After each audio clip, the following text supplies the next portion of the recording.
please introduce yourself about that. Well, my name is Mila, and that's Mila with an exclamation point for the L. I recently had somebody come in for my name, and I was like, wait a minute, as an artist, that's mine. But yeah, so Mila with an exclamation point. I use they, them pronouns. I am currently a full-time starving, hungry artist.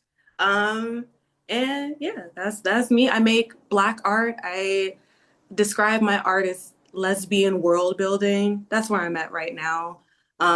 Being that I live in the colony, and sometimes my only piece is to create something outside of the colony, if that makes sense. So that's kind of what my vibe is, at least right now, artistically. That's perfect. And I think we can go into that a little later as well. Hmm. But how would you describe your artistic practice? Uh, my practice. What do you mean by practice? Like how, like what What do is you do? honestly everything. Yeah. As I feel like as again, just I can speak just black in the colony. I feel like a lot of the things that I create, like maybe more traditional, like paintings, oil pastels, drawing, digital art, that is something that I feel like I just do and I enjoy. But there are other forms that I feel like I express myself through art, like, or other artistic forms that I express myself that kind of felt or kind of feel more like a necessity or something that well, yeah, necessity. Because I think of my hair, I do nails, and I also sew as necessities type art versus just creating type art. So it depends. It depends. I do it all. I do it all. Honestly, if anyone asked me to like, I don't know, like guitar, I would love to learn the guitar. Like I just feel like I'm overall creative. Anything creative, that's my practice. No, no, that's that's actually very deep because for me, I've always thought of myself as just like a one-trick pony. Like I don't even think I had the courage to explore anything else. Like I would never pick up a guitar. I would never do anything like that. I tried piano a long time ago and that wasn't for me. And maybe it's a whole bunch of social pressures that made me think that it wasn't for me, but at the same time, I know I like what I do in this form and I don't like what I do over there. And for me, that's kind of that's all. That's all I Yeah. need. Yeah. I feel like honestly, part of it, I think I do so much because I don't know what I want to do, like focus on. I like being a jack of all trades. I like being able to say that I can do it all. And it's something too that's like recently has been so like powerful and like I don't know how I would describe it with words. It's really hard, but I feel like I'm reclaiming my power by being able to jump around and pick up a guitar. Like if I want to pick up a guitar and like recently I've done oil pastels, so I was like, why not? Like I can. So the freedom of that, I feel like I feel like I'm coming into my own, being able to do whatever I want. Is there any form that is traditionally recognized as artistic that you have no interest in picking up? Mm, I don't think so. I think nah, I want to express myself in every way that's possible. Well, uh, anyway. I can't, yeah, everything. I've done it all. Honestly, I can't think of anything that I haven't done or something that I wouldn't do. that's deep. That's deep. Yeah. Yeah, I mean, in some ways, I'm saddened that I have to bring it back into my captured scholarly work, but in some ways, it is kind of like breaking disciplines. Mhm. Like I operate more comfortably in different disciplines because Black Studies is kind of like everywhere, where it is literary, where it is philosophical, where it is anthropological, all these type of things. So I don't feel like I should determine myself as one type of thing, like a historian. I would never say that. Right.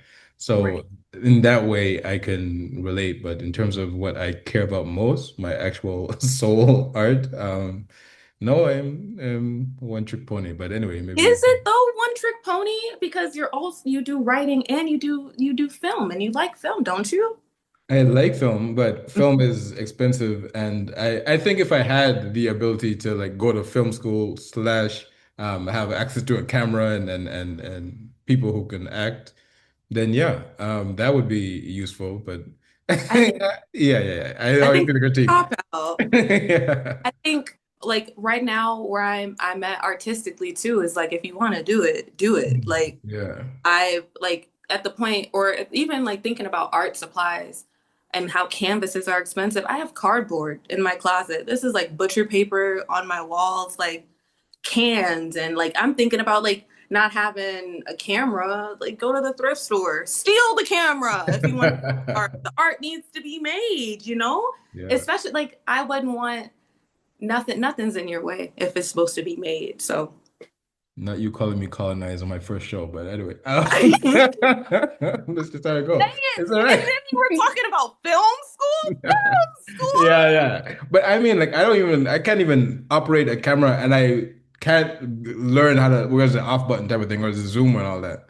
That's why we have community, Yanni. Like I when we got to the two, I was like, I want to take pictures. It's so beautiful here. Like the one thing I love about the desert, I'm gonna be very sparing with this, but it seems so untouched. It seems so like a white man can't last out here. Like maybe that's why it's so beautiful. The houses are orange and purple and Mm. turquoise. It's like an artist's dream here.